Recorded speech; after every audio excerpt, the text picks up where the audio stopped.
Yeah. So, yes, so 17th verse we ended last time. So we went through the beautiful prayers of Dhruva Maharaj. Hmm.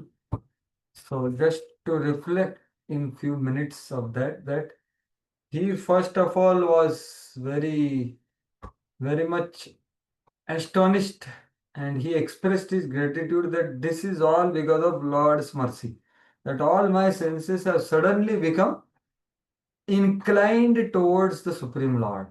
Hmm. I Yonta think you are yes, Haribol?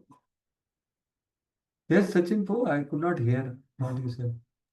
yes, yes, okay, What did he say? Go ahead, no problem. okay, okay, problem, no problem. Okay, anyone else heard what Prabhu said? Go ahead, Prabhu, no problem. Please express yourself. No, no. No, Probably he no, no. might have some range problem and might not have heard. So he might have felt probably that you are muted or something like that. He felt like that. Maybe Oh, okay. some range issue may be there. Fine. Now sound is coming, na? ठीक है. So the internal energy of Lord suddenly acted on him and his senses became completely. So that was the first prayer. And then Lord may say that, Are Agni Dev is actually giving the Vachaya, not why. No, he says, no, my dear Lord, your external energy empowers all the senses of non-devotees. Through you enter in as Paramatma, that is the second. And then further, even Brahmaji is given knowledge by you. So you are reciprocator with three kinds of devotees: Artha, Jidnyasu, and Jnana. And fourth verse, he told that I am like Artharthi. I am that foolish person whose mind is stolen by Maya.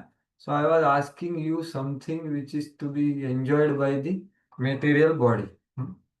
So he was feeling very mm, repentant that Nunam Vimushta Mataya Tava Maya. See how what is available in Naraka also, they worship you and they ask material benefit from you, although you can give moksha.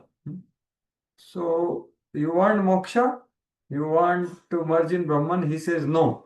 My dear Lord, the pleasure which is available in you hearing your katha or meditating on your lotus feet is far greater than the pleasure which is of impersonal liberation. Hmm? What to speak of the pleasure which is there in Swarga, which is quite lower, which is the talwar is on the head and they fall. So that is the next verse. So I want personal association to meditate on your lotus feet and hear your katha or hear about your devotees katha, both. Hmm?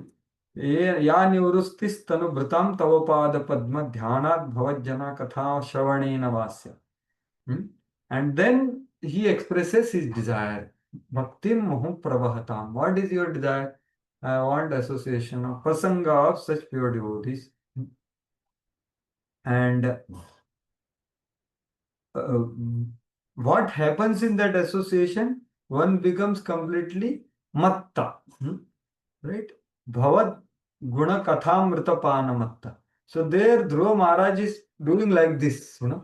Okay, let the material world give anything. I will easily face because I will be what? I will be completely absorbed in glorifying you or hearing about it. So I will not get affected by the distress of three, four things of this world. What is that? Spardha, that is competition. Avagya, that is neglect or disrespect. Or dvesh, which is envy. And etc. So this is what material world is all about. So he said, I will not get affected by that because I will be absorbed in your. And the next verse, which just now we saw about the which kind of association, those who have greedy to experience the fragrance of lotus feet. So what is this fragrance actually? Fragrance of lotus feet means Naam, Roop, Gun, Lila of that person. That is meaning of dust. Dust means the personality, Vaishnavatva of that. So Lord's dust fragrance means his Naam, Roop, Gun, Lila. And if pure devotees dust also we say very powerful, means what? His Nam Rup Gun Lila, which is generally discussed on the day of Vyas Puja. So that time we should bathe in that. So that kind of association is. And then Lord said that actually, if you understand so much, then why you have asked me for some material benefit? So he says on 13th verse that, my dear Lord, I was child actually. I was not knowing anything beyond whatever I was seeing and experiencing. Tiriyang Raja, no, 13th verse. So with that, Lord was satisfied. And then Lord said that you have understood truth. Please describe me clearly. So three verses, 14, 15, and 16, he tells very clearly who is Lord, what is Brahman, what is Paramatma, and what is the difference between Jiva and the Lord. 14, 15, 16. So it tells about how Brahmaji comes from you, etc. That is Paramatma. And then he tells difference between Tam Nitya Mukta Parishuddha Vibuddha Atma, etc. That is the difference between Jiva and the Lord. Paratma Nirnaya. And then the last 16th verse, last means last but one, is telling about the famous example of Srila Prabhupada is from here. That is Brahman, Paramatma, Bhagavan realization is like you are seeing the mountain, and when you go closer, you realize more, experience more. So that example is given. So Brahman, Paramatma, Bhagavan. So full understanding of absolute truth is beautifully given in these three verses. And the last verse is the beautiful verse. Satya Shisho hi Bhagavan Stavapada Padma Ashis Tathanu Bhajataha पुरुषार्थ मूर्ते अप्पेव मर्य भगवान परिपाति दीनान आश्रेव वत्सकम अनुग्रह कातरोस. So my dear Lord, you are so merciful. Actually, you are giver of all purusharthas, dharma, artha, kama, moksha. Anyone who approaches you. But you are more merciful for me because I came with material desires, but still you gave me some taste of your pure devotional service. So it is like, why you gave that although I didn't desire? Because you are anugraha katar. You are very eager to bestow mercy. So what is Lord's mercy? Lord's mercy is to give attraction to Him purely. So that's what He's saying. So He's saying you are like a cow who actually licks the calf by removing all the contamination, protects the calf from wolves like material desires, and you give milk. Although calf, many times you might have seen, calf drinks milk and the other milk is over, then it will hit also, right? So actually it gives some pain to the cow, but cow is not at all affected. So that kind of Lord you are. So that's how this is the beautiful prayers which Dhruva Maharaj offered, which are the 12 Adityas according to Sridhar Swami, which are revealing the truths of Krishna consciousness. So that's how he is saying. Similarly, the Lord should let me have taste of sweetness of bhakti at his lotus feet. So this is what our prayer should be actually, which not anything else. That give me taste for your lotus feet. And that's what his taste is there for the from all kinds of devotees, right up to the gopis and Srimati Radha, because that's what they desire. You can see that. And protect me from the obstacles of bhakti in form of material desires. So that is what is his thing. So he felt grateful because Lord has done. So a devotee must be very sincere in his devotional service. Then although there may be many things wrong in devotee's part. So see, this is what is important. Krishna will guide him and gradually elevate him to the highest position. So this one word is very deep actually. Sincere.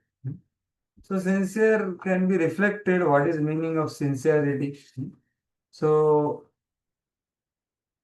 there can be multiple meanings. So few meanings I can express whatever I have heard. And if some of you have some more, please share. Because it's a very deep word which we can try to be. So sincere, one place it is just like not having ulterior motivations in what we do. So sincerity. One thing is the wrong thoughts or should not become actions. A person who tries to do that is sincere. Or other thing I have heard is you don't repeat your mistake. That is sincerity. Right? Or other words, you can see that sincere, right? We can see sincere as sin and seer. So one who is able to see inappropriate thought, words, actions, and intentions within himself. Hmm? So one who is able to see that either after it or before it. Means after when I am saying when words come out or actions happen. At least after you come to know, okay, this word was not proper, this statement was not proper, this action was not proper. Or you before at the level of thought you understand that okay, such negative feeling towards someone is not good. So that is sincere. So one is able to see. So this seeing can happen only when we know the true right thought, words and actions. Right? And that is entirety of Bhagavatam and Chaitan. Right? So right thoughts and what are my thoughts? So sincere. One who is not seeing the sins in sinners of the world, but he is seeing sins of oneself in his thought, words, and actions. And one definition which my Guru Maharaj gives is that sincerity means one who is deeply trying to humble himself in every situation. Hmm. That is sincere. So these are some thoughts about it. Any one of you have any other understanding of sincerity? Please go ahead because this is a very deep word. If this one, yes, anyone has anything?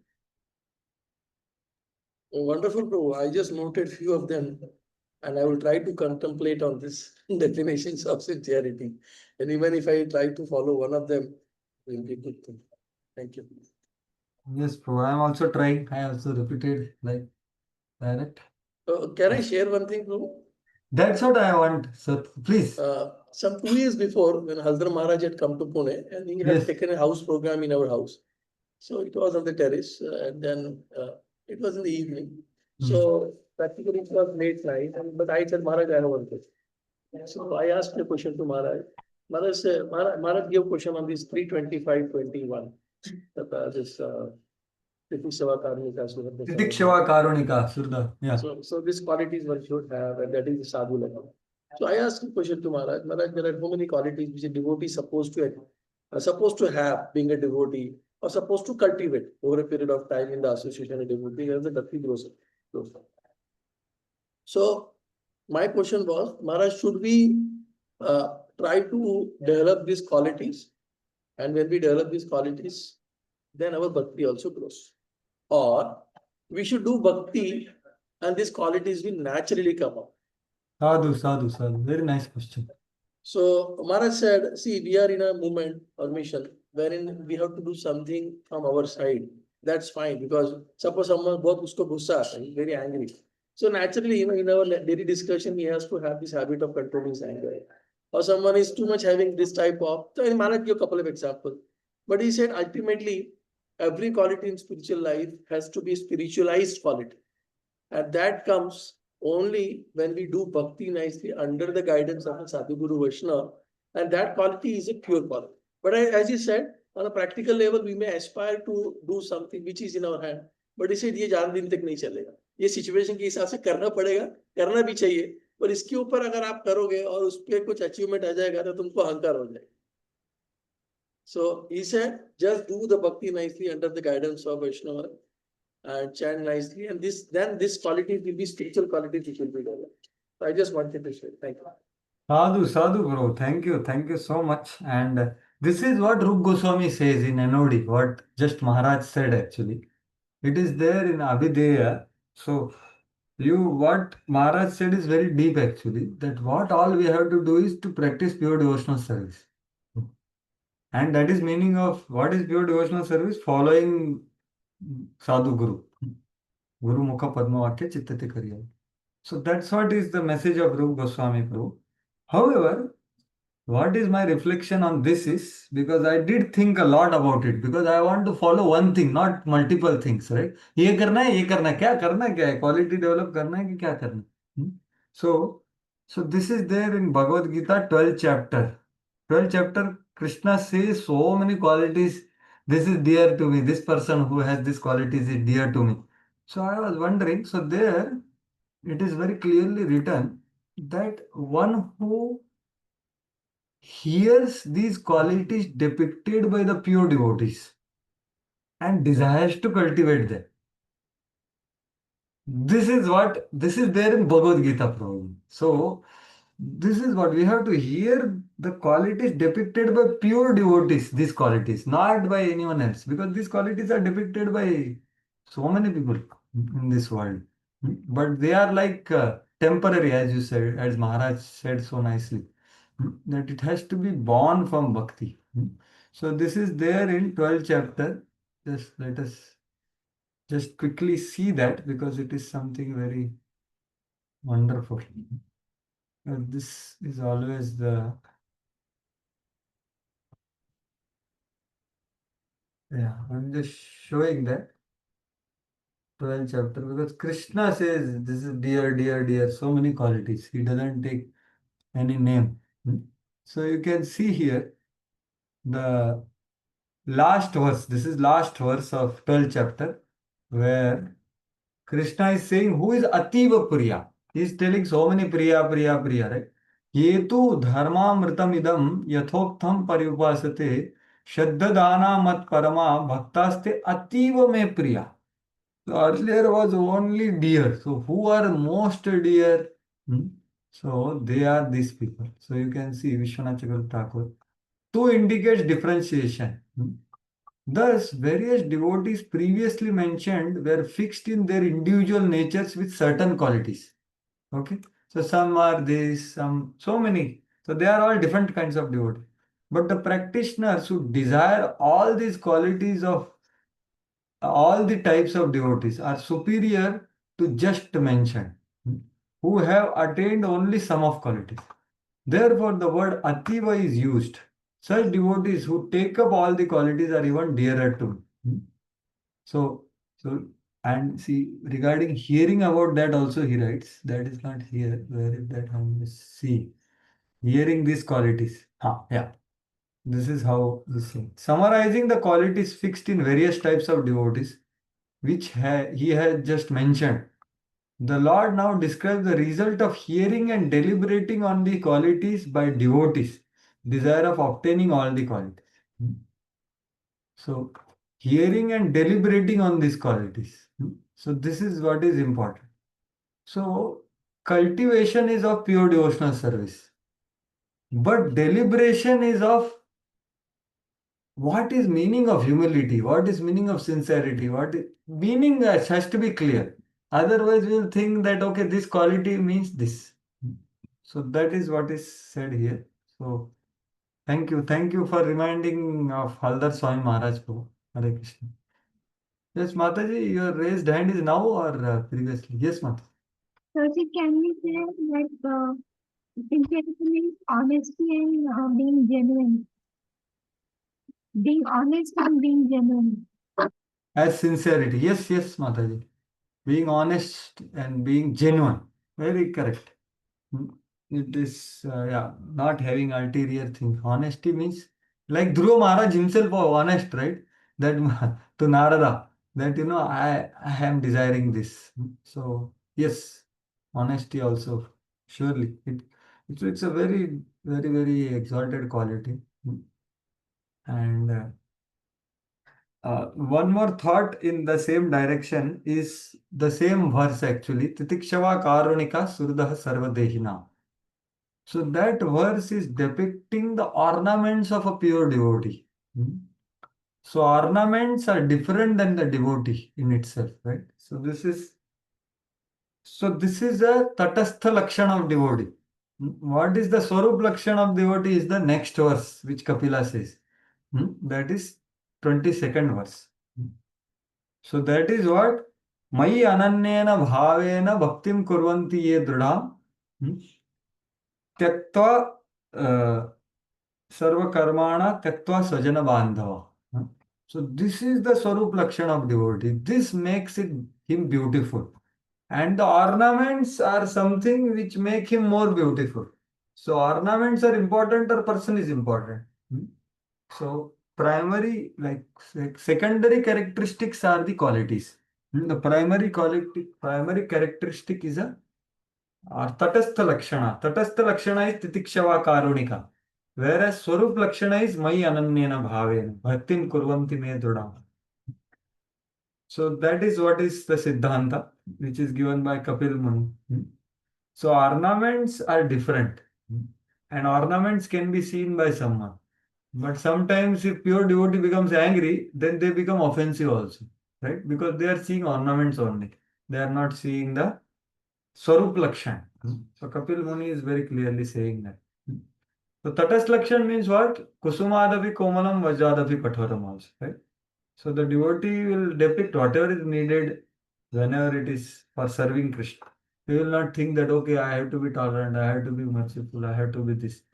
No, that is Tatas Lakshan. Sometimes it may not appear also. So that is the Tatast Lakshan means. Tatast Lakshan means it is not always there. But Swarup Lakshan is the breathing. So that is what is there. So can I add something? Yes, for sure. So just some days before This is we the had this, nectar churning.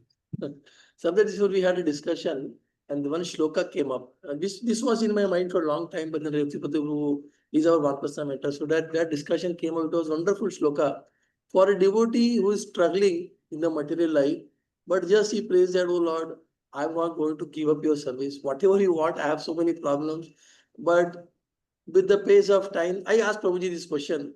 That Prabhuji, for many days I've been praying to Lord for something. It is considered connected with devotional things only. That please, Lord, these are my problems, these are my lacunas, and if you can please help me, I can serve you better like this. So how do we understand that our prayer has been answered? And how long we have to wait for that? So, Hmm. so Prabhuji gave a nice explanation and answer saying that we have to pray for something which is progress in our devotional life. जो भक्ति में progress है उसके लिए भी प्रार्थना करना चाहिए. जो भक्ति में बाधा है उसके लिए भी प्रार्थना करना चाहिए. No doubt about this. And Lord is hearing our prayer, but Lord is going to respond at a very optimum time. There is no minimum and maximum. And what is that optimum time? That Lord knows. We cannot decide. Neither we should be irritated or frustrated or मैं तो 5 साल से प्रार्थना कर रहा हूँ. बोले ऐसा, that's not correct. So that time this shloka discussion came up. What was that shloka? I think it is 11.20.2728. 11 20, point. 2728. Yeah. I understand that shloka that even Brahmaji comes to give me something, I will not give up. No. I think it is not in that connection. It is between Krishna is speaking to Uddhava. This means I understood you. That is there in purport which I said. It's not there in the verse. Verse says that Badhyama means my devotee will continue to struggle happily. Correct. In So, spite so of knowing the problems of these bad things Yes. or sinful is, but he is doing bhakti and he should be happy knowing that this all material Yeah. things is going to lead to sufferings. So there in Yes. the purport Prabhupada, this thing is says that the disciples of Prabhupada says that, I will just render service and pray to you, and my problems let them come and go whatever, but I will not give up your service. So Yes, I will not give up your service. And there only they say that even Brahmaji comes and tells me that give up, I will not give up. This is his determination. So yes, so that is sure. So there will be struggle actually, but that's what is meaning of bhakti. Struggle is happy struggle. Struggle is struggle will be there, but there will be some level of contentment of relationship with Krishna and the devotees.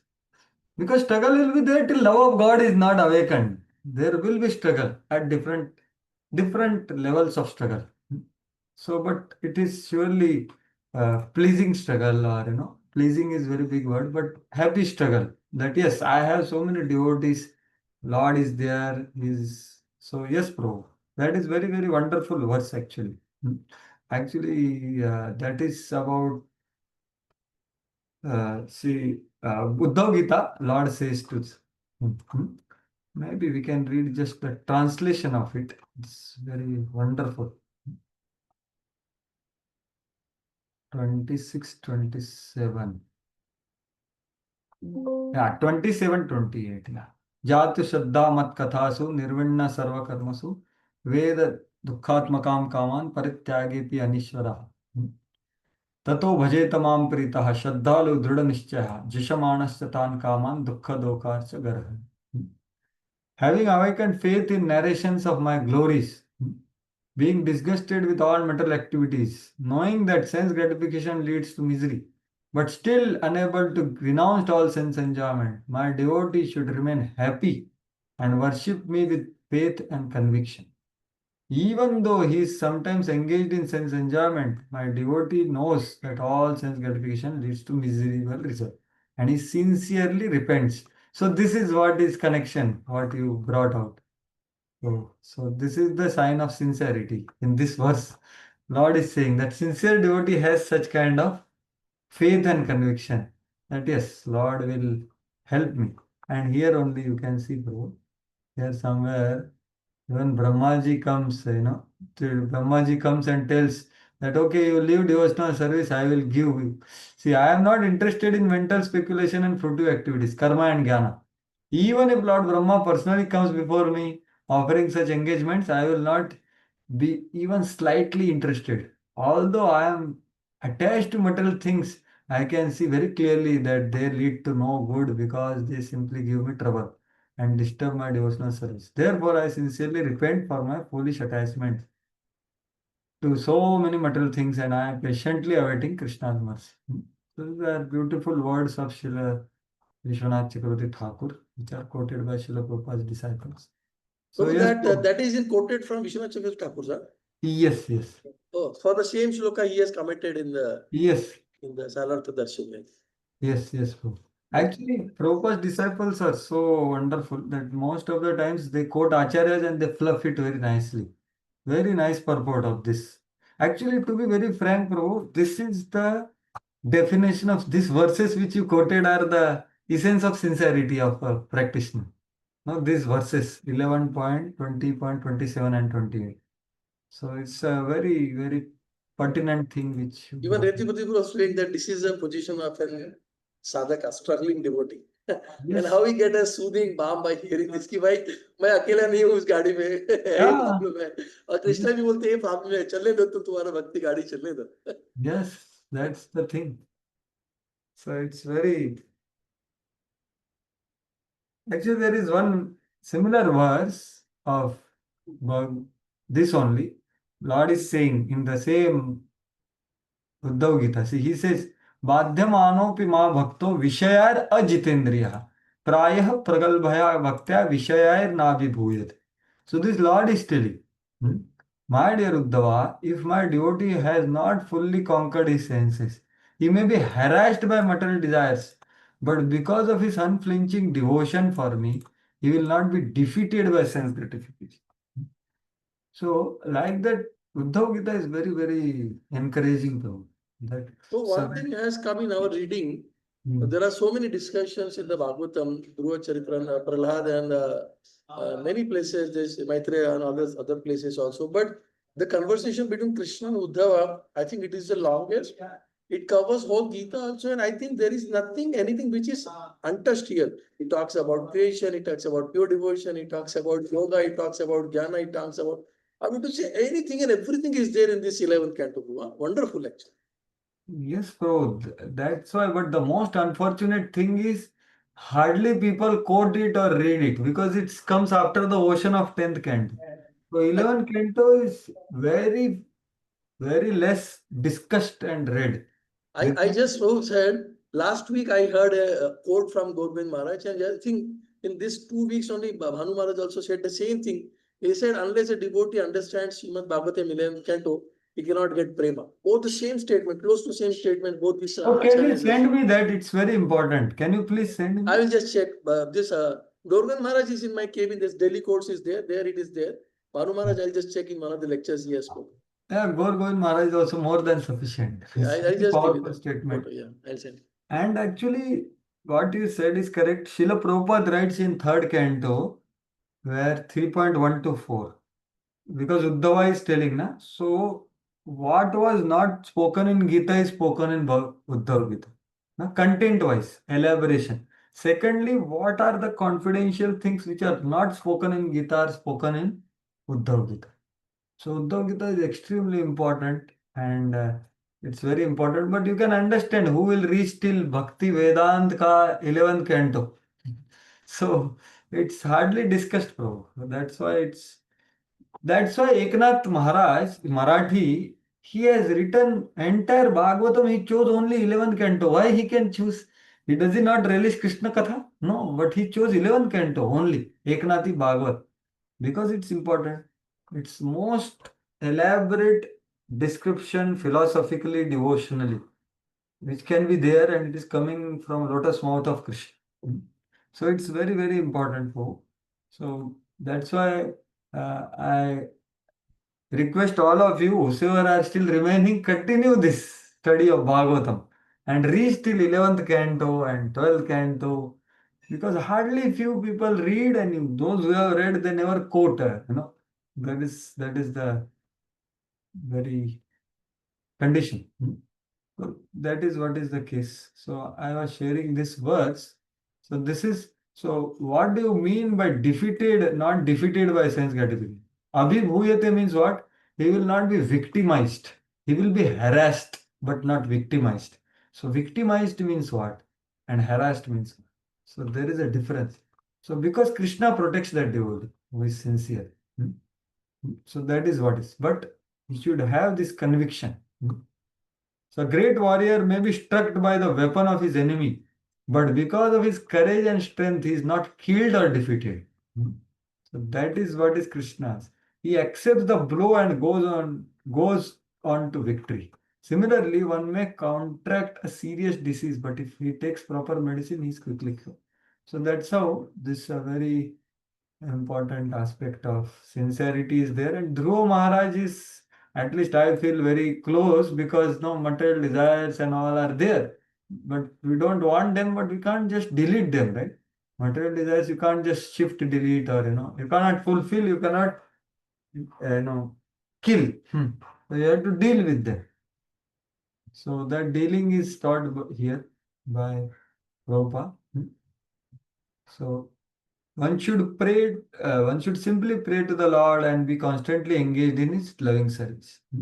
Dhruva Maharaj, being cognizant of his desire of material benefit, wanted protection from the Lord, so that he might not be misled or deviated from the path of devotional service by material desires. So this is what every day we can pray. Even if every day we are getting distracted, at least we can pray for it. And protect me. Then he will surely protect. So going further, text 18. Maitreya Vacha अथाभिष्टुत एवं वै सत्संकल्पेन धीमता वृत्यानुरक्तो भगवान् प्रतिनन्देमब्रवीत्. Yes, maybe. Yes, Sachin, please read translation. The great sage Maitreya continued, my dear Vidura, when Dhruva Maharaj, who had good intentions in his heart, finished his prayer, the Supreme Lord, the personality of Godhead, who is very kind to his devotees and servants, congratulated him, speaking as follows. So he heard and he was pleased, right? What? Satsankalpena dhimata. So he was very intelligent. See, intelligent means what? He has now proper aspirations, right? Discrimination and determination of right thing. That is dhimata. That's why Satsankalpa, who had only good desires in his heart. Means now what is the case? He is having completely pure desires. So Lord heard this, अथ अभिस्तुत एवं भृत्या नुरक्तो भगवान who is very attached to his devotees, pratinandyam idam abravit. He appreciated, pratinandya means congratulated him and spoke thus. Now Lord's words are there. Shri Bhagavan Vacha Vedaham te vyavasitam Radirajanyavalakas Tatprayachhami bhadram te durapamapi suvratah. Yes, please continue.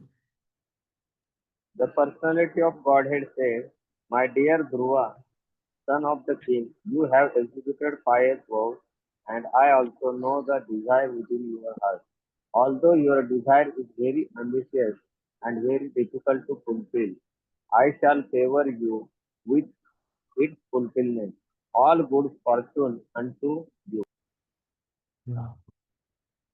So here Lord is saying, Veda aham, I know, te your, vyavasitam, means you are very determined, vyavasatmika buddhi, you were focused on some desire. Hmm? So now this which desire is talking about? Hriday Rajanya Balaka. As a not devotee in one sense, he was like the Kshatriya child. Hmm? So Kshatriya's childish desire, which was very determinedly practiced by Dhruva, I know. So Lord is referring to the previous desire, before he was purified. That desire, I know. I know about that, my dear child, king child, son of the king. So this Parthiva Arbhaka word comes earlier also. You must have discussed elaborately, no? Previous chapter. Parthiva Arbhaka. So Prabhupada says this word is very important because of his practice, the entire world got affected. So Tat Prayachami. So I will give you that.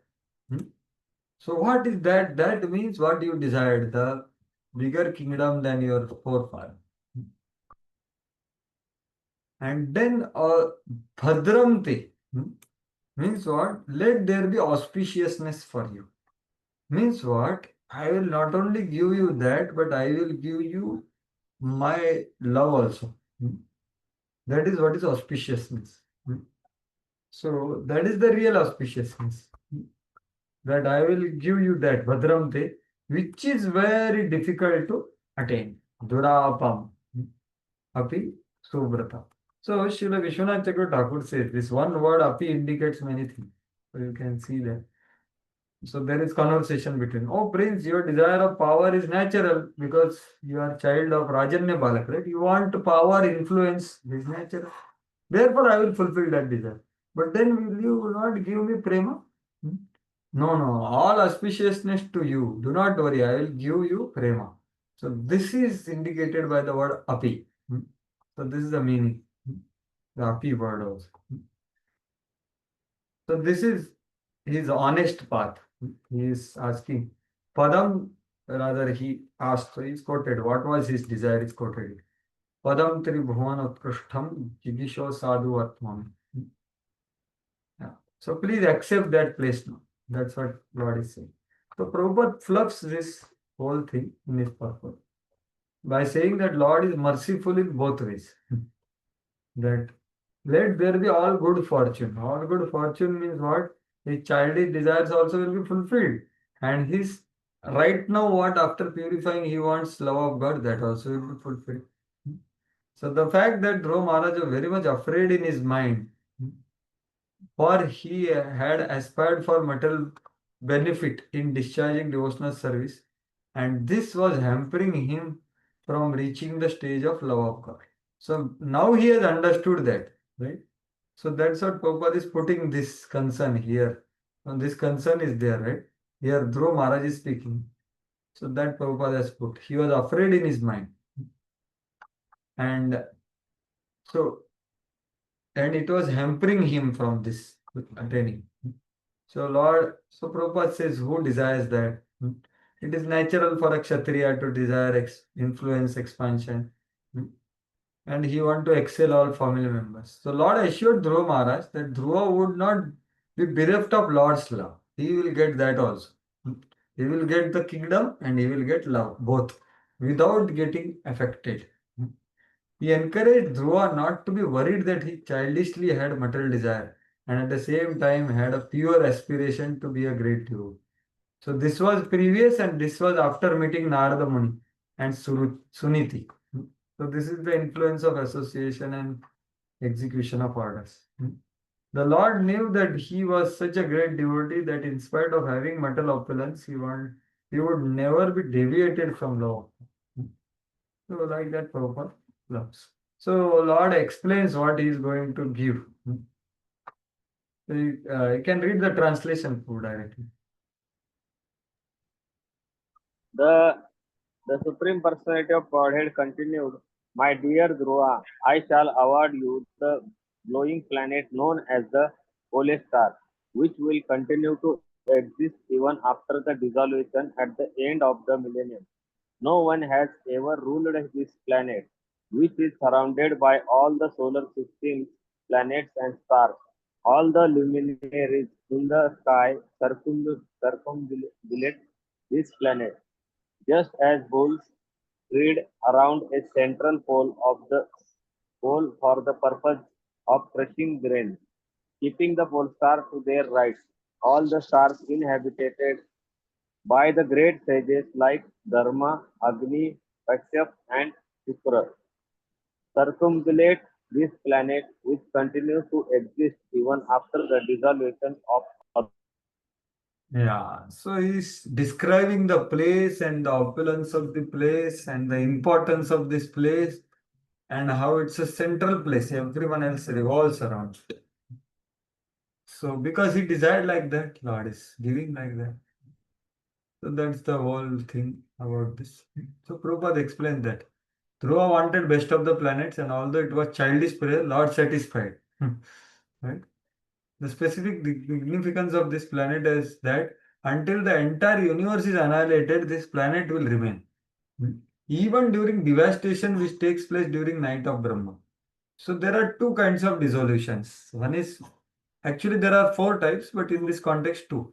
One is prakritik, one is naimittik. So naimittik pralaya happens at the end of the day of Brahma, and prakritik pralaya means entire prakriti is wound up. That is at the end of life of Brahma. And there is nitya pralaya which is happening at every moment, right? Everything of or everything material is getting deteriorated. And there is Atyantik Pralaya, that is the whole purpose of whole creation. That one gives up the false ego and attains the true ego. So this is given in 12th canto of Srimad Bhagavatam. So this among, so he will not be destroyed during Naimittik Pralaya. He will be there till end of Brahmaji's life. That's what is being said here. In other words, Dhruva Maharaj's promotion to Vaikuntha was guaranteed by the Supreme Personality of God. So it is Shvetadip. It is almost, actually, it is a part of Shvetadip. That's what I have studied. Shvetadip is, Dhruva Loka is a part of Shvetadip actually. So that's why Vishwanath Chakravarti Thakur's comments in this connection that Dhruva Loka is one of the lokas like they are all eternal places. Yes. So further, what Lord speaks, actually hearing these words, now what Lord is speaking, actually gives great pain and dissatisfaction to Dhruva, which he is going to express. In the sense, not that Lord is speaking painfully, but it reminds him of his previous condition. So that's what are few verses now. 22nd verse. प्रस्थिते तु वनं पित्रा दत्त्वा गां धर्मसंश्रयः क्षत्री त्रिंशत्वर्षसहस्रं दक्षिताव्या हितेन्द्रियः. Yes, please read. After your father goes to the forest and awards you the rule of his kingdom, you will rule continuously the entire world for 36,000 years, and all your senses will continue to be as strong as they are now. You will never become old. Yeah. So the previous verse told that he will attain Dhruva Loka, but when he will attain Dhruva Loka, first he will rule 36,000 years the earth, because his father, who is also great devotee, Uttanapada, he will going to retire to one, and then you will rule and you will enjoy the kingdom. You will achieve Dhruva Loka after enjoying the kingdom on earth. After giving the earth to you, father will retire. So your father is also very pure devotee. He is also guided by Narada like you. So he will retire and then you take up the responsibility, rule for 36,000 years, and then you go to Dhruva Loka till the end of Brahmaji's life. The Prabhupada says Satyuga people lived for 100,000 years. So it's possible for them 36,000 years. Now the next verse is speaking about what is going to happen to the Suruchi and Uttama, which were the apparently the causes of Dhruva coming to forest and getting darshan of the Supreme Lord. What will happen to them? भ्रातरि उत्तमे नस्ते नष्टे मृगायं तु तन्मनाः अन्वेषन्ति वनं माता दावाग्निं स प्रवेक्षति. Yes, now someone else can read. Will be read. Maybe Ashika Mataji or Shobha Lakshmi Mataji. Yes, please, Shobha. Lord continues, sometime in the future, your brother Uttama will go hunting in the forest, and while absorbed in hunting, he will be killed. Your stepmother Suruchi, being maddened upon the death of her son, will go to search him out in the forest, but she will be devoured by a forest fire. Yeah.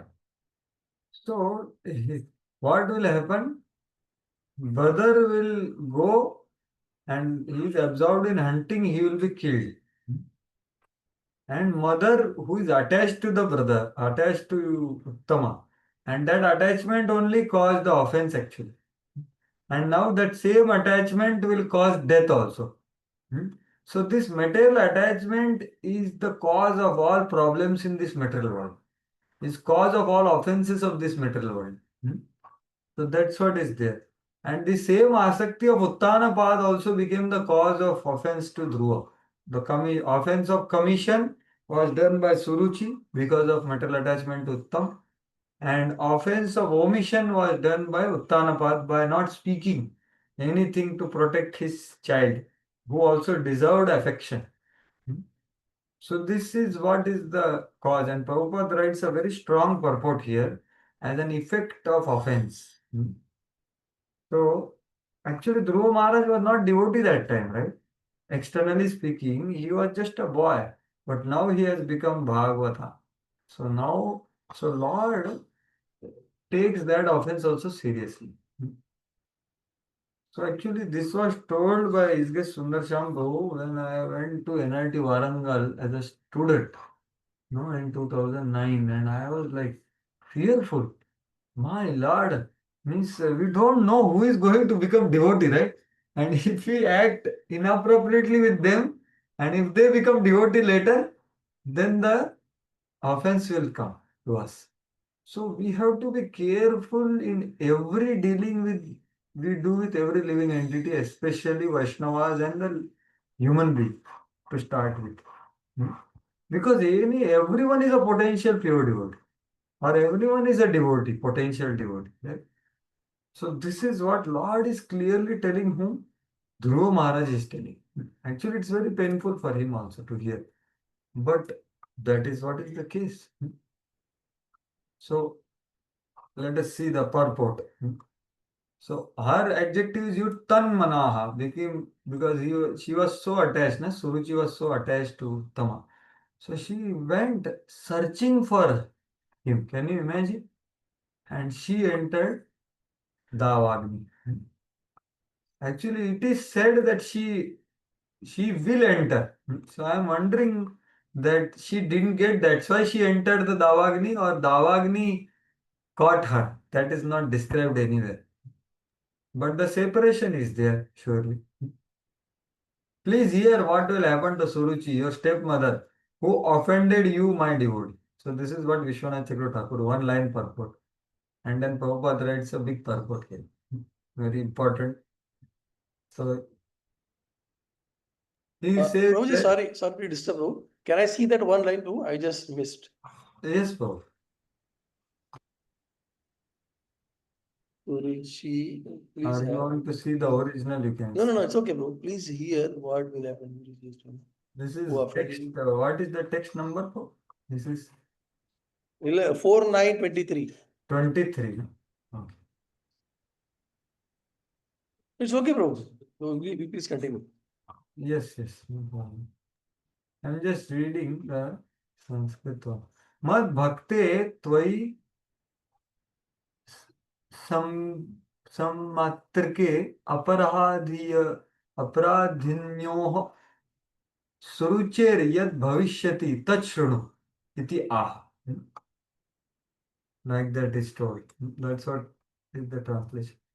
You, my devotee, on samtake aparadhayo, the effect of offense. What will happen to her here? Like that. Yeah, but when Dhruva came back home, Suruchi welcomed him. Yes, Mataji, that's true. But Vaishnava Aparad, when you do, even you be forgiveness, you have to suffer for Vaishnava Aparad. This is Siddhanta given in the 6th canto, 2nd chapter, 9 and 10th verse. So there are two offenses for which we have to suffer the reaction. And if we don't beg forgiveness, we cannot imagine the reaction, how much it will be.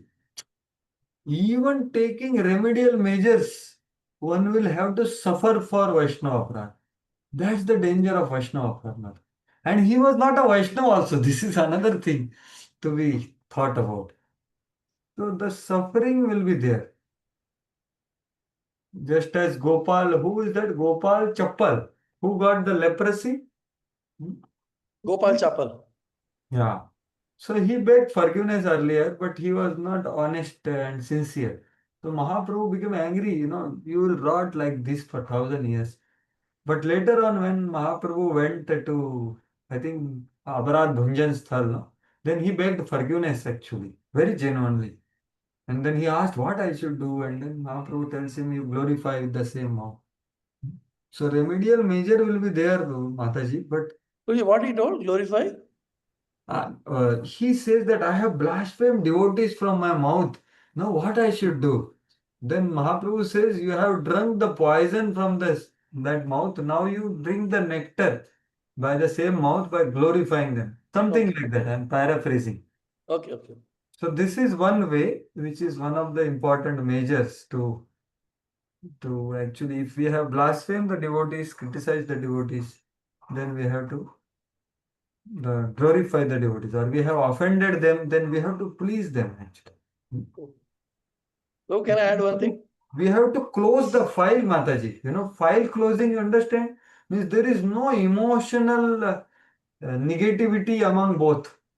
And that's what happened between Suruchi and Dhruva, right? Dhruva also embraced, Suruchi also embraced. However, she has to experience the effect. So that effect, it has to be experienced. That's why it's very dangerous. Yes, So can you I? want to say something? So Mataji, you are done, Mataji? Can I start? Thank you, ma'am. So Haldar Maharaj, just I know maybe personally I'm just telling, but Haldar Maharaj told one instruction to his disciples prominently. They every day sing this prayers. Vrindavana Vasi Jata Vaishnava Gana Prathama Vandana Kare Tumhara.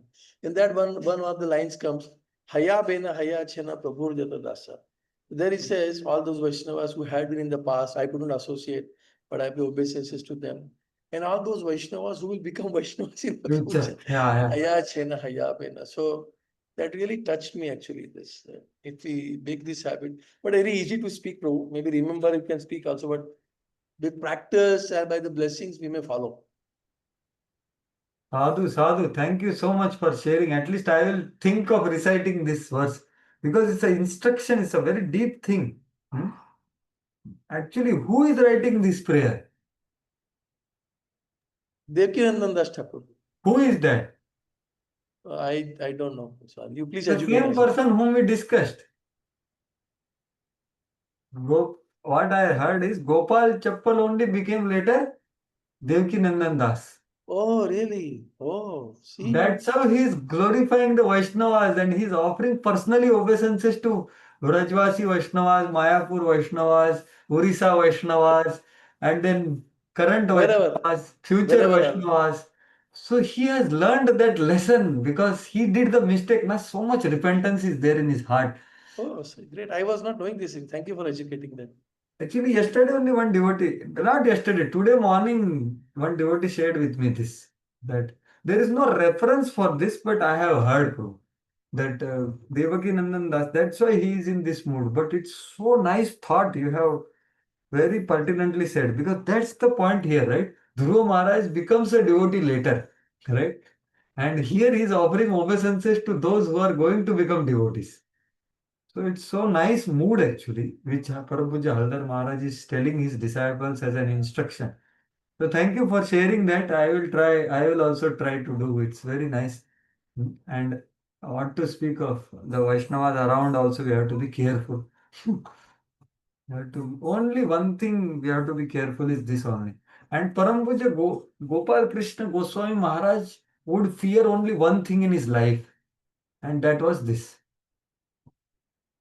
So actually, it's a very, very essential thing. This is the only problem in bhakti. There is no other problem in bhakti. Lust, anger, and all that is not a problem only. Yeah. The problem is Even, only offense and even nothing. Revati Prabhu was also saying the same thing in one of the classes. That two things Mahaprabhu said that you just do these two things and I will take you back in battery body. Yes. So one is do and another is not doing. So that so Don't criticize Vaishnava, but easier said than done. I am speaking that, but it's quite, there is lot of urge. So, yes, bro, thank you, Parampuja Haldar Maharaj ki jai. So, Prabhupada says here that his stepmother had insulted Dhruva, who was not an ordinary person but a great Vaishnava. An offense at the lotus feet of a Vaishnava is the greatest offense in the world. See how words Prabhupada is using here. Because that is the only Hati Mata, no? Other offenses are there, they are not called Hati Mata. Because it will uproot. So, this was specifically mentioned by the Lord to Dhruva because he was determined for revenge against her. So this is very interesting statement. What Prabhupada is writing here. Because of having insulted Dhruva Maharaj, Suruchi would become mad upon the death of her son and would enter forest fire, and thus her life would be ended. This was specifically mentioned by the Lord to Dhruva because he was determined for revenge against her. So actually there was a lot of negativity in heart of Dhruva about her, right? So Lord is dealing with that also. From this we should take a lesson that we should never try to insult a Vaishnava. Not only should we not insult a Vaishnava, but we should not insult anyone unnecessarily. So that's what anyone means, all other non-Vaishnavas also. And what is written unnecessarily means if they do some nonsense things, then if we have to act, we may have to act. So there is space given by Prabhupada by saying unnecessary. Right? So when Mr. N died, Prabhupada was a little happy, right? Nothing they did this, like that he says. So that's what is the subject matter of Kapil Shiksha, right? Which you have undergone, right? So Kapil Muni in these four verses, 3, 29, 21, and 27. What he is telling? He is telling the same thing four times. And Kapil Muni is angry. Kapil Muni, after speaking about devotional service in three modes and pure devotional service and the method to attain pure devotional service and simplicity of devotional service, he says that there is only one impediment in this devotional service is offense. So I'll just show that because that's very important. So before that, let us complete this purport. She, of course, did not know that Dhruva was a great recognized Vaishnava, and so her offense was committed unknowingly. So unknowing offense it was. When one serves a Vaishnava unknowingly, one still get good result. And if one unknowingly insults a Vaishnava, one suffers the bad result. This is also very unique statement of Srila Prabhupada. So knowingly, unknowingly, both result you get. Good result, bad result. Right? So that's what is told here. So let us see this verses because they are very pertinent and not the verses but some essence of those verses in one slide. So these verses are saying like this, I'll just maybe show you one.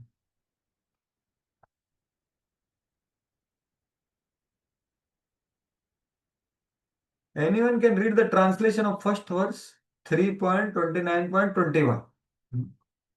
Anyone? I'm just opening the slide for it.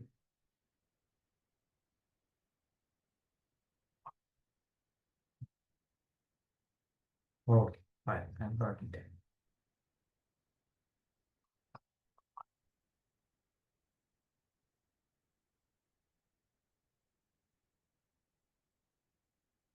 Yeah.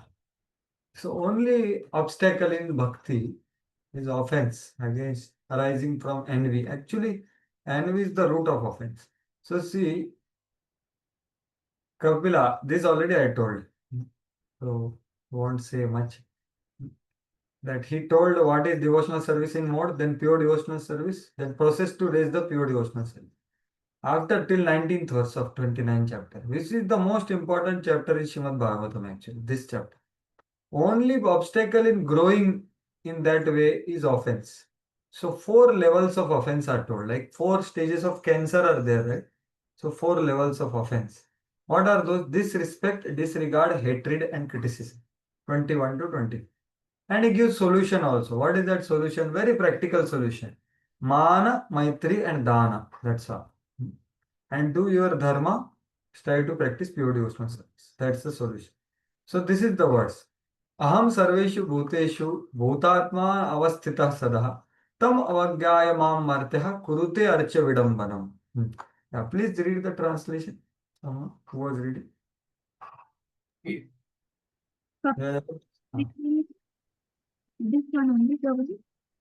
Kapila begins devotional. No, not that. Just read the translation. I, the soul of all beings. I, the soul of all beings, am always situated in all beings.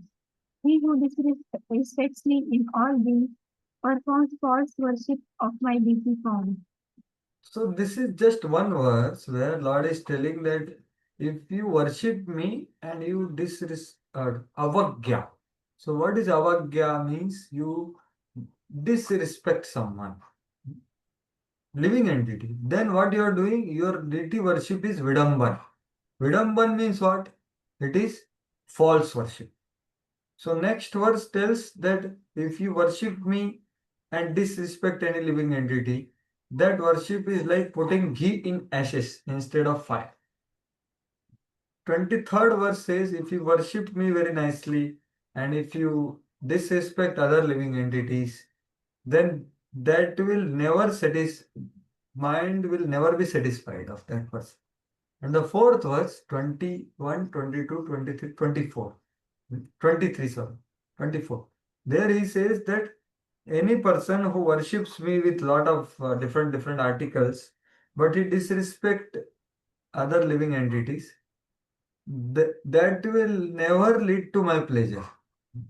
So such heavy statements Kapila is speaking actually, repetitively. So why he is speaking such statements? Is it the Siddhanta?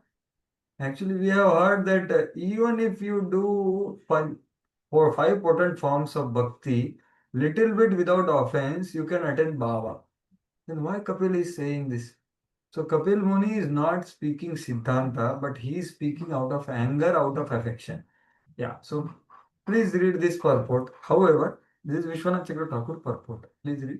However, in such bhakti, offense creates restriction. Offense generally stems from disrespect to the great devotee. Although such devotees are difficult to see, many exist.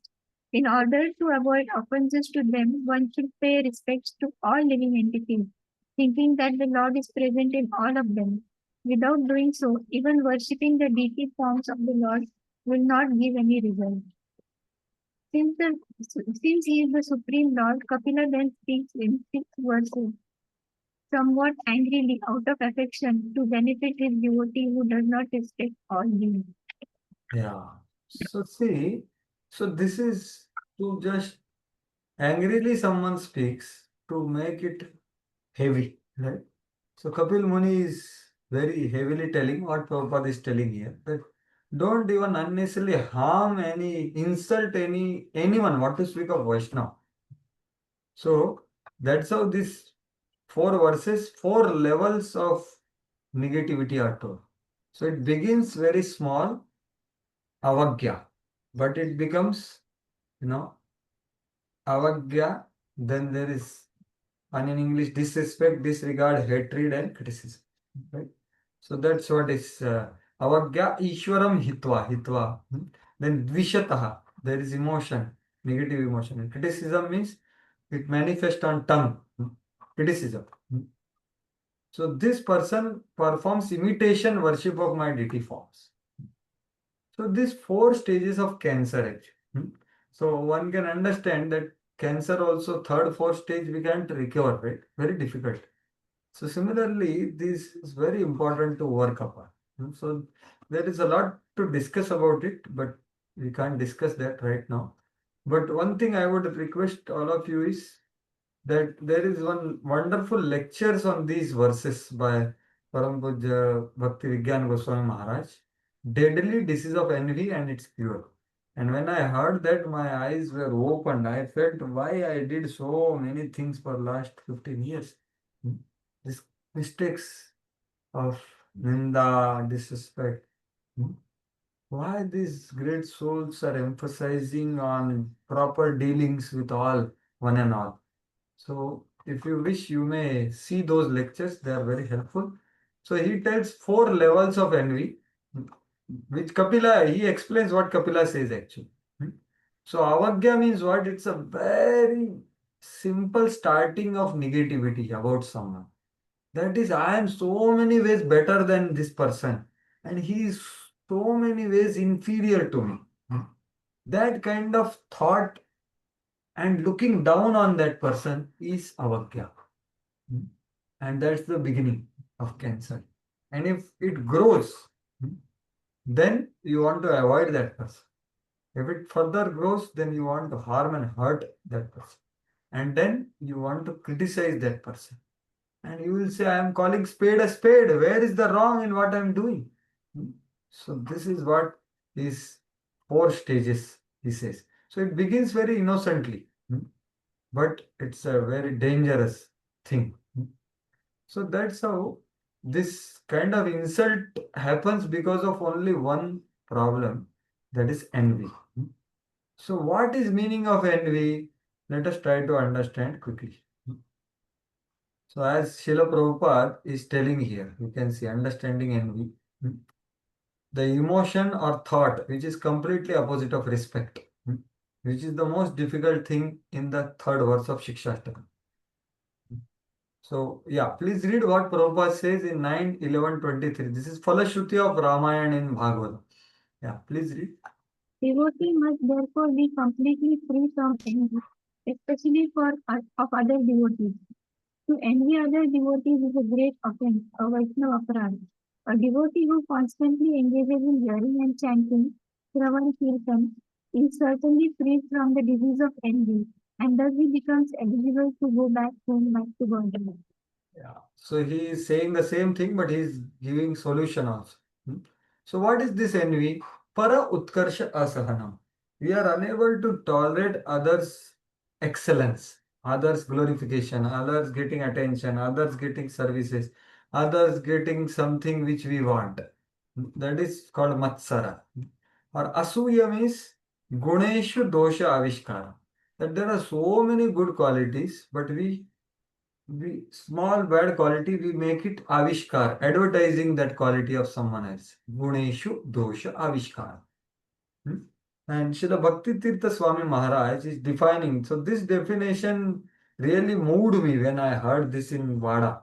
My friend showed it to me in the Beggar series or some series which he have written. Beggar or what other series is there?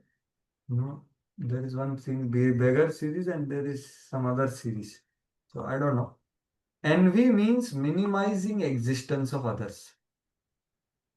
So minimizing existence can be done even in the person's presence or absence. If you talk ill about someone means what you are doing, he has existence in the ether. And by telling someone that you know this person has done this means what is happening? We are reducing the existence of that person in other person's heart. So this deep definition he has given. So we should completely try to avoid this. So easier said than done, but this is what is the problem. which which he says. And then Paramapuja Radhanath Swami Maharaj, he gives a definition of envy, which is one of the core when it begins actually. There are levels, no? So you know there are 8 kind of offenses. Hanti nindanti va dveshti vaishnavanam nabhinandati. Kruddhate yati no harsham darshane patanani sat. So this is the spectrum of Vaishnava Aparadha. So it is beginning one place and ending at one place. What are that? Killing is the last. Whosoever kills, blasphemes a Vaishnava, whoever is envious or angry with a Vaishnava, whoever does not offer proper greetings or feel joy upon seeing Vaishnava, certainly becomes foreign. So this is a spectrum of offense. It is from killing and it is becoming not, if you see a Vaishnava, you don't become happy. That is the beginning, that is the finest offense. And the highest is killing, and that's how it grows actually. So that's what is told here. So what is envy? It is this is the short form. This is in this lecture he says. Evolution of negativity in our heart about someone. When that person gestures, his speeches is actually he is coming in between our yearning to be shown as I am important, I am great, I am significant. And he says something which minimizes that. Then what happens? Negativity comes in our heart. So that negativity is envy. And that becomes dislike, that becomes disrespect, disregard, hatred, criticism, blasphemy, and the punishment, right? What we just now saw. So this is what is envy. Evolution of negativity in heart, in thought, words, and action towards Vaishnavas or other living entities due to yearning to be seen as important or great or significant or better than others. So when someone affects our this yearning, that how can he say that? How can he do that?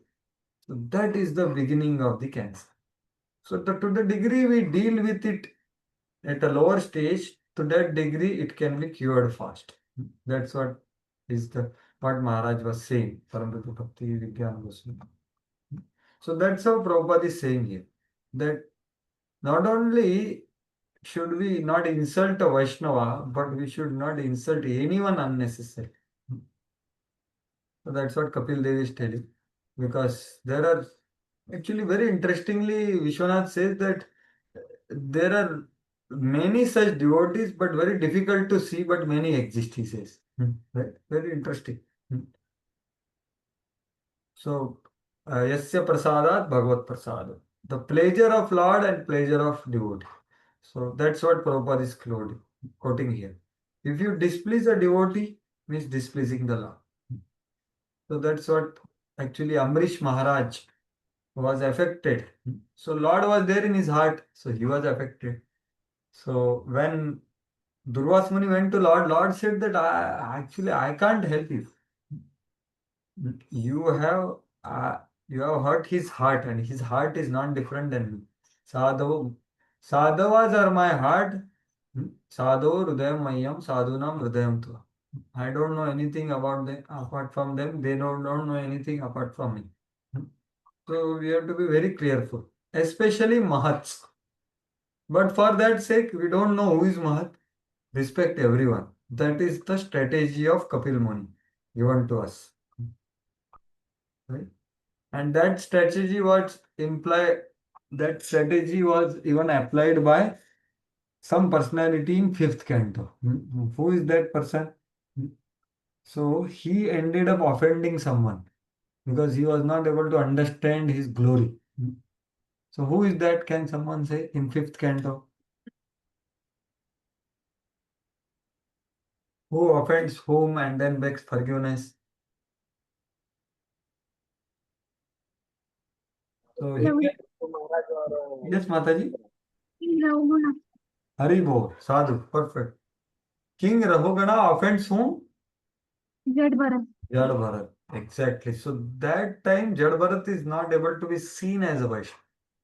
So he thought he is just an ordinary person. But when he comes to know, then he begs forgiveness. You know what he says? I offer my obeisances to children also. Namo avatubhya. So this is the same meaning here. That let me be careful.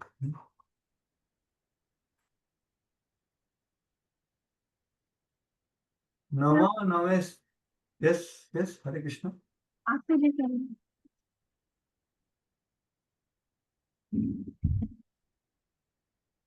Yeah, so see how careful he becomes, you see, after नमो महद्भ्यो स्तु नमः शिशुभ्यो नमो युवभ्यो नव अवटुभ्यः ये ब्राह्मणा गाम अवधूत लिंगाश्चरन्ति तेभ्यः शिवमस्तुरात्मा. That now I offer obeisances to all Mahat and all the children who are also Mahat. I don't know who is who. Namo yuvabhya, someone is very youth. Namo avatubhya.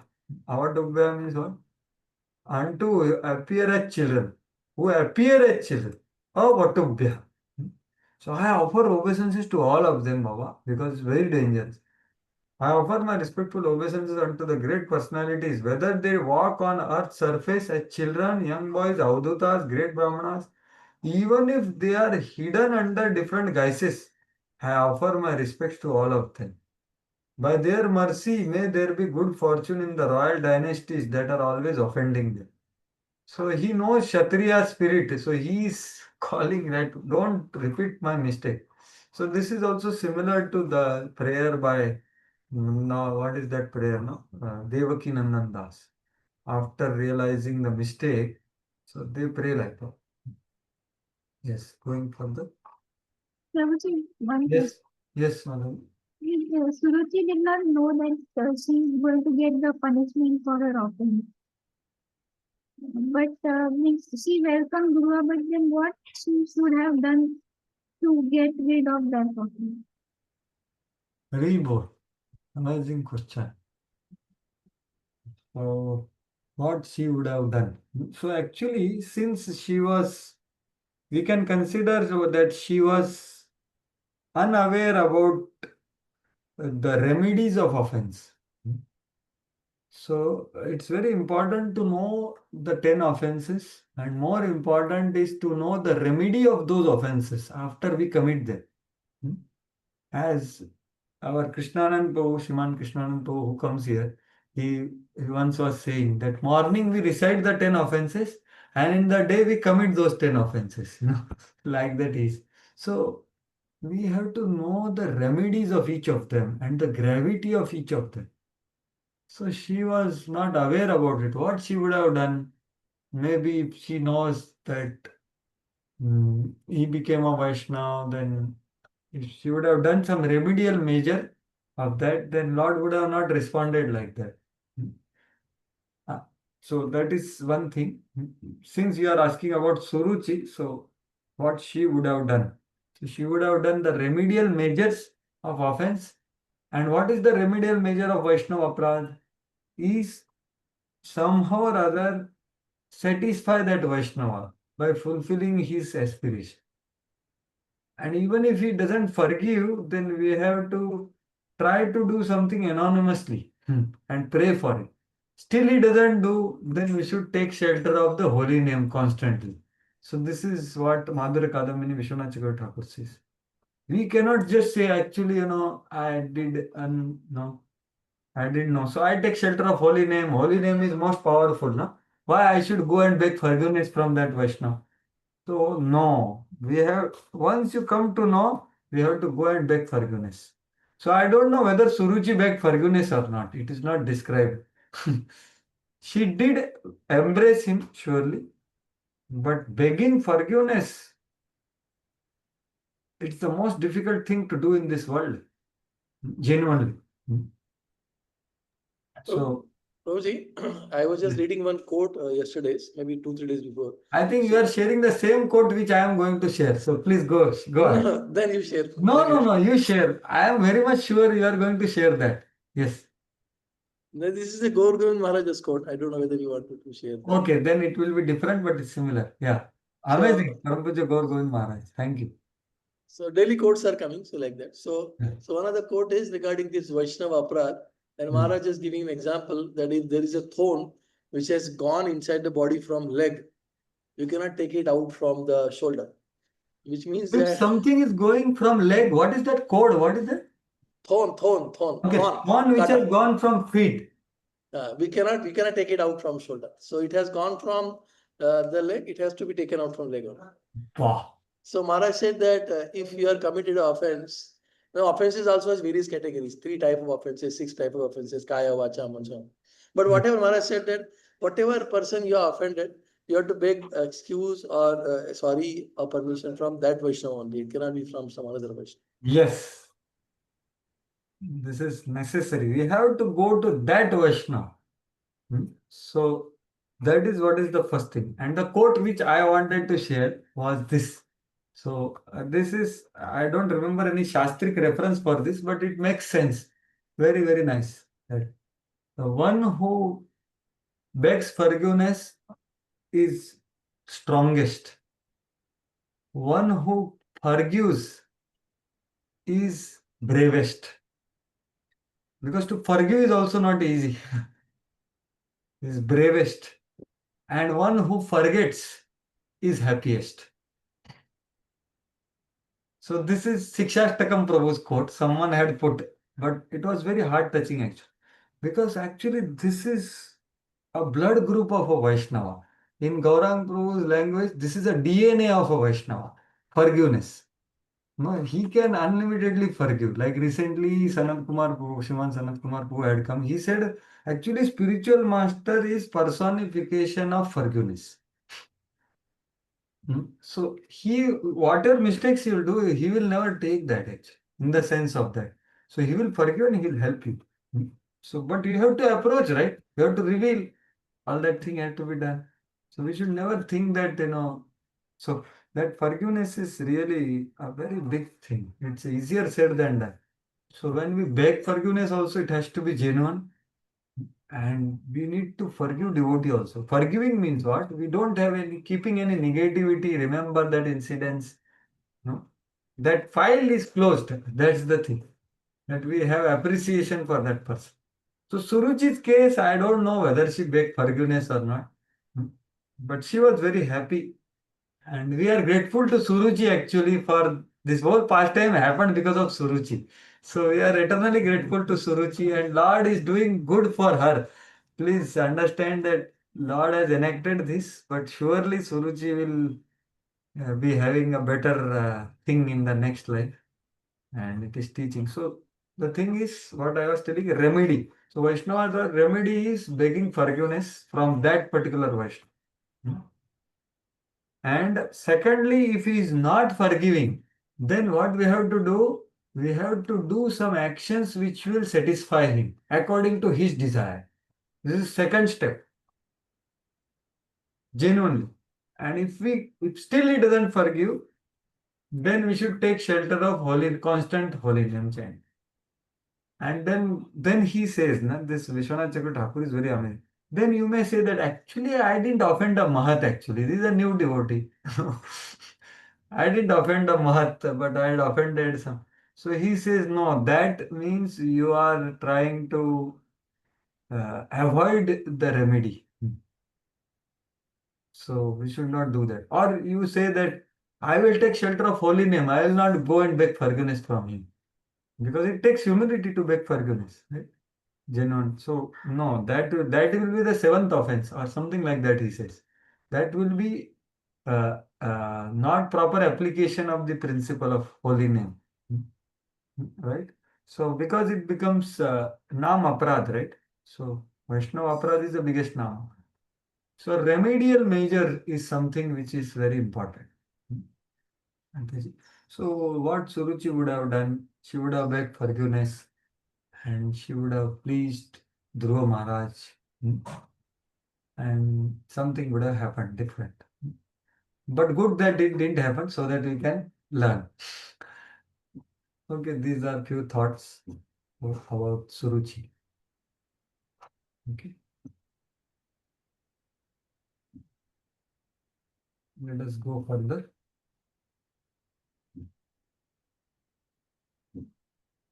Yeah. So Lord is telling further. Ishtvamam yad yajna hridayam yajnai pushkala dakshinai bhuktva cheha shasham santya ante mam samsmarishyasi. Yeah. The Lord continued, I am the heart of all sacrifices.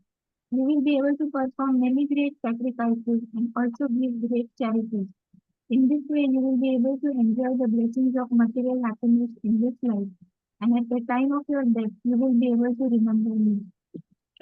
Yeah. So this is the most important blessing. He is telling that when you will rule 36,000 years, you will do lot of sacrifices, lot of charities. So you will act like an ideal king and ideal householder. Right? And you will enjoy the blessings of material happiness.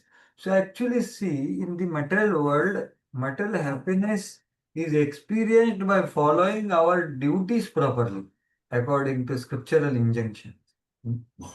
So you will enjoy material happiness, and at the end you will live happily and you will leave happily. No, both things will happen. So this is what Lord is blessing him, and you will remember me at the time of death.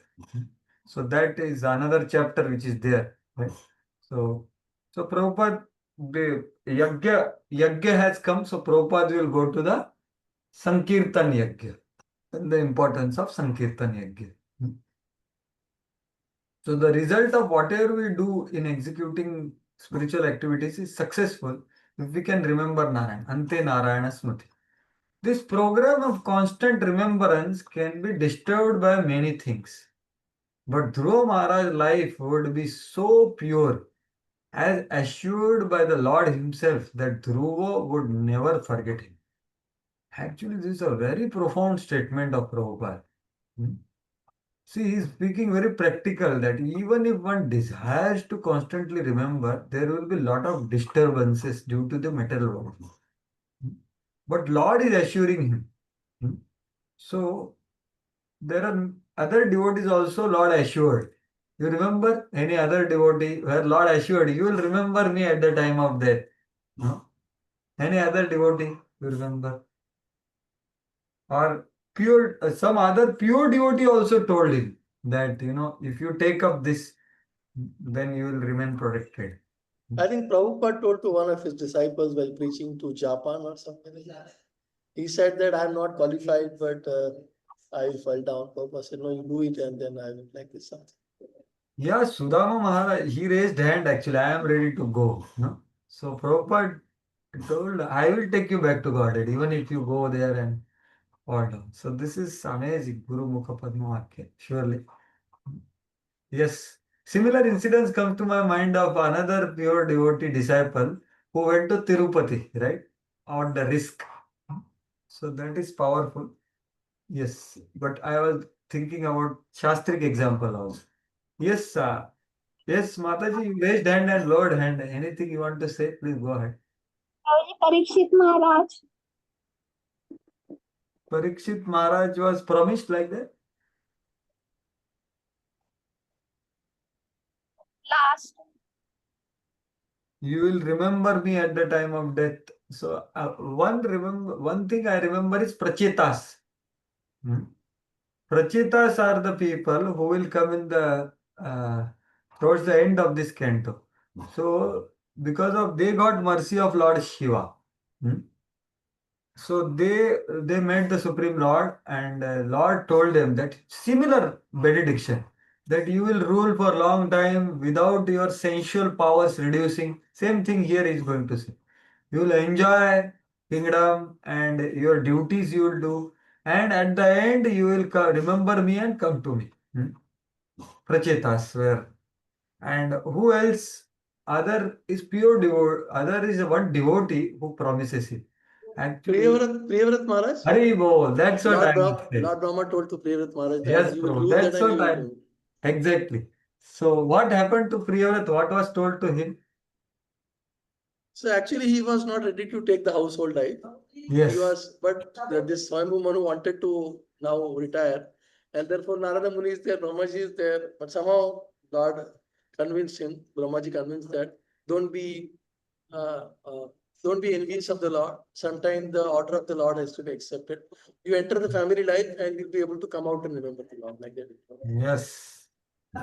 And he did got little bit distracted for little moment actually, and Agnidhara was born.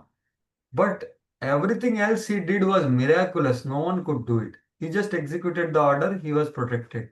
And he ended his life very nicely. So that is so the program of constant remembrance can be disturbed by many things. Now Priyavrat can get distracted. So what is our condition? Priyavrat was happy to be with Narada, but he accepted household life. So many of us are householders. So there is we have to deal with material world, material occupations, material earnings. So there are a lot of disturbances, and what to speak of, not just householders, even Brahma renunciates also have to do. So disturbances will be there. But what will protect us is the blessings of Lord and His pure devotees. So that is what is important. So there will be differences, and we know that Dhruva Maharaj also got apparently he got overly angry, right, at one place in future. But he was guided properly by pure devotee, came back. So that's what is meaning of devotee is never victimized, but he may get affected, but he will remain protected. He will not be victimized like non-devotees. Right? So that is the glory of connection with Lord and pure devotee. So Narada, so he would enjoy material world and he would enjoy material world not by sense gratification, but by performing great sacrifices. So see, this is important. So we do our duties in Krishna consciousness proper. So what is our duty in Krishna consciousness? Whosoever it is, Sankirtan Yajna. That's the whole thing. Only sacrifice. Our Krishna consciousness movement is designed to teach people the exact instruction of personality of Godhead. In this way, we shall continuously perform Sankirtan Yajna and continuously chant Hare Krishna mantra. So this Sankirtan Yajna is extremely powerful. So I'll just show one purport of Prabhupada and pause there because already it's time. So this purport is telling the potency of participation in Sankirtan Yajna and the broadness of participating in Sankirtan Yajna.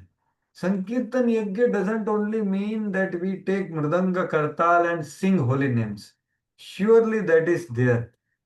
But the more important than that is the collective mood in which we are doing that and supporting things which we do for that.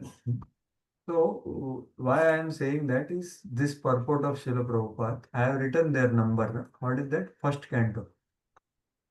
So, you see this. So, this is from first canto where uh, when Kali, see, Sankirtan Yajna, when one participates, then Kali cannot enter. No. So, who was kept on bay by Kali? Kali was kept at bay by whom? Parikshit. How did he do that? By properly instituting Sankirtan. So, Kali was present, but he could not enter. So, the whole problem of everyone in this age is the quarrel and hypocrisy among the relationships. And the relationships are the greatest cause of distress and dissatisfaction. And what causes that is Kali. So this Kali can be kept at bay by this thing. So I am showing you something which is theoretical but which is important. So see what Prabhupada says in this purport 1:1742. So last part we can read first, that when there is sufficient austerity, cleanliness, mercy, and truthfulness. So these four are the pillars of religion, right? When one does that, naturally Mother Earth is completely satisfied and there is very little chance of Kali to infiltrate the structure of human society. So these four pillars, in that the truthfulness is what is there in Kali, right? In the Kali Yuga, this pillar is important. But Kali breaks that pillar on by hypocrisy and power. So how do we stop that? So that is told by Prabhupada. Yeah, someone can read this. This is directly from the purport of Srila Prabhupada, 11742. Yeah, please read this. Spend. 10% for the service of the Lord or for propagation of spiritual knowledge in society by the way of the Sankirtan Yajna is the maximum display of human mercy. People of the world are generally in darkness regarding spiritual knowledge, especially in regard to the devotional service of the Lord. And therefore, to propagate the systematic transcendental knowledge of devotional service is the greatest mercy that one can show in this world. When everyone is taught to sacrifice 50% of his accumulated gold for the Lord's service, certainly austerity, cleanliness, and mercy automatically ensue, and thus the Lord's three legs of the personality of religion are automatically established. When there is sufficient austerity, cleanliness, mercy, and truthfulness, naturally Mother Earth is completely satisfied, and there is very little chance for Kali to infiltrate the structure of human society. Yes. So what Prabhupada is saying here is what he is telling in the purport, that our ISKCON is designed to teach people this Sankirtan Yajna. So teaching, because it's not easy to do, right? So here also Prabhupada is saying the same thing, that when everyone is taught to sacrifice 50%, because to sacrifice 50% is easier said than done, you know. So taught means what one understands. And there should be examples of that. Now I can be honest in saying that when I was working in job, I could never give 50% because I didn't have that faith actually to give. Hmm. So it's easy. But point is, it has to be taught. Because one has to be convinced. One is not giving because of someone is telling. One is giving because he understands what is important.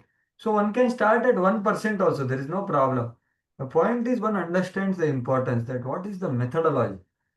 So the highest, there is charity is a very important principle of the Grihasthashram. What three things are important? Yajna, Dana, and Dama. Yajna, Dama, Damascha Yajnas. What is that? In Bhagavad Gita he says. So, तपस्या huh? Yes, यज्ञ दान तपस्या no, tapasya is for Vanaprastha Prabhu, not for Grihastha. Grihastha tapasya is different way. Here, what Lord says, see, Lord gives qualities of sannyas ashram, three are there. Then there is Grihastha ashram, three. Then brahmachari swadhyaya and Vanaprastha tapasya. So, what is that?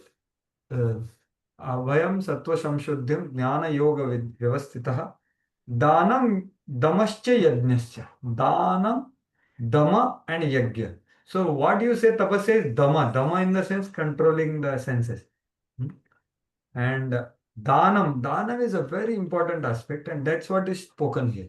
So we may one may preach, but both things are important. Sacrificing the for purpose of propagating this movement. So that's what is the highest maximum display of human mercy. So it has to be taught and it has to be caught by ourselves and others. Then what will happen? The relationships will become clear and purer, because there is no means to execute wrong things. Right? So that's what it is. So that is these are a few reflections on the Sankirtan Yajna participation. So we'll just read the next verse and this section gets over. ततो गन्तं सिमत्स्थानं सर्वलोकनमस्कृतं Uparishtadrashibhyastam yato na vartate katah. Yes, please do. Nobody really not saying. I'll share. Yeah. The personality of Godhead continues, my dear Dhruva, after your material life in this body, you will go to my planet, which is always offered obeisances by the residents of all other planetary systems. It is situated above the planets of the seven rishis, and having gone there, you will never have to come back again to this material world. Yeah. So he is very clearly telling, not only you'll remember me at death, but you will come to my abode. You know. So that's how Lord is giving his reply. And then there is beautiful thing, which not tomorrow, I think next Saturday will continue. Dhruva Maharaj becomes very dissatisfied actually with all this. So very nice feeling of Dhruva Maharaj is there. So already it's 4:40. So we pause here. So when I say 50%, I remember Radhesham saying that actually this includes all the expenses which are done for the family in connection with the Supreme Lord. Means DT, altar, yatra, and all that. So it is for serving the Lord. It is not just a donation. No, that's not, I am not talking about that. It is used for Lord and his purposes. So that is what is the meaning. And there is elsewhere one devotee shared with me that Lord Prabhupada told Tamal Krishna Maharaj that up to 50%. Okay. So this word is also very important. Up to. Otherwise it will become like Vasudev Datta. No? Vasudev Datta is another side. He is not worrying. Then Lord has to say, Shivanand saying that please take care of his finances. Right? So both sides are important. So, okay, so we'll pause here. Thank you all very much. Grantaraj Srimad Bhagavatam ki jai, Srila Prabhupada ki jai. So let us pray to Lord Jagannath tomorrow and let us have a nice Rath Yatra tomorrow. So all of you celebrate nicely. Hare Krishna. Tomorrow no class. We will meet next Saturday. Thank you very much, Pro, for your valuable association and deeper insights on many aspects. We are very Thank you. I grateful can to say you. the same thing to you because you gave That is your deeper insights nature. to You me. always appreciate others. No, Yeah, you gave deeper insights from Parapuja Haldar Swami Maharaj. So thank you for that. Anyone has any question, clarification, you may stay back in case you have, you can express, otherwise others can leave happily. Anyone has any question, clarification, what we discussed today? Certainly regarding forgiveness, since the topic has come up, sometimes forgiving one person becomes like injustice on another person. Sometimes forgiving some person becomes injustice to other person. Okay. So how to handle it? Yeah. So one statement comes to my mind of my Guru Maharaj is that forgiveness doesn't mean that there is no punishment or no action taken on the person who is doing something wrong. Actually, true forgiveness is a state of consciousness which is well wishing towards that person. So one may take an action actually because injustice means what? See, when mistake is committed, right? So if you are at the authority level, like a parent, for example, now two children are there, then we have to deal with them properly because if it is seen by other, then you will see that okay, this is wrong. So how we deal with it? Or someone is counselor, someone is spiritual master, someone is temple president. So there is different levels of people who are under us. Then we have to try to be in this well-wishing feeling. But that doesn't forgiveness doesn't mean that we don't give any uh, you know mistake is committed. Then we have to take some action. So that requires some mature thought that what action has to be taken, which will help the person. and which will not disturb the other person. So it's a very big topic in itself, what you said, actually. But I don't know, you are speaking about family situation or community situation or institution situation. So it's a big topic in itself. In a family, if Yeah. if parents are fighting and they are causing, permanent some harm to each other, then for the children it is very difficult to forgive the parents or whatever. My lord, this is the most difficult situation. Yeah. And actually, yeah, as you are saying, later he may think and forgive the parents, thinking that actually they might not be knowing what were the right course of dealings. But now, having come to Krishna consciousness, at least I know how to properly take care of my duties as husband or wife. Actually, a lot of ignorance is there, Mataji, about proper dealings among the all duties. I'm saying, because of the lack of the cultural aspect. Earlier, the culture was transferred, right, from the elders to the next generation. Now the parents doesn't know how to deal with each other and children doesn't know what to do. So it's a big problem. Then there is a permanent damage caused to each other. Then it is very means forgiving is like out of question for the children because their life is also affected in this situation. Their life is at stake actually. It's very painful for children to witness these things. Hmm. So that's why maturity means you fight. See, I can't say that husband wife cannot fight, or I can say not say brahmachari that authority will not have any problem. But how you do it, that's the maturity. It should be done not in front. It should be. See, uh, there will be some disagreements. There, more you go close to a person, there will be differences. There will be so, but how it has to be dealt? So I remember one thing from journey home. Our Maharaj says that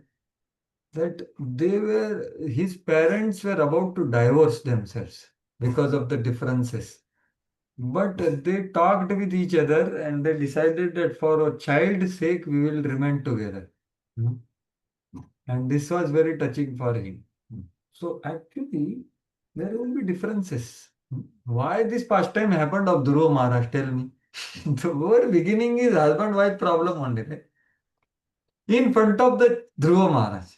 This is what is happening, right? What you are saying is happening in this pastime. Like child is getting strongly affected by wrong action of a father, right? So, but what did father felt bad afterwards? So, there are multiple things which can be done, and what has happened, we can't do anything, but what can be avoided, we can do. And in case we are guides, then we should be guiding that way. Realistically, that okay, if you have fight, then at least you fight among yourself, not in front of children. And small fight can be there, but serious thing should be done in a seclusion, right? So these are few thoughts, Mataji, because when children will forgive, it's very difficult actually, very difficult to forgive. Only way to forgive is when the child will raise his Krishna consciousness, then he will understand the predicament of parents. Then he can forgive. Otherwise, he has to grow. Then he can forgive. Otherwise, it's difficult. It's impossible. Impossible to forgive. I can honestly say that. Because who doesn't commit mistake? I, as a child, have committed mistake. Parents also, but we don't know, right?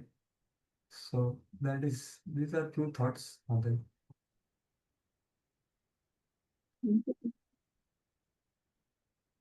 Yes, anything else? We discussed about. Okay, so we'll stop here. ग्रंथराज Shrimad Bhagavatam की जय, श्रील प्रभुपाद की जय, ध्रुव महाराज की जय.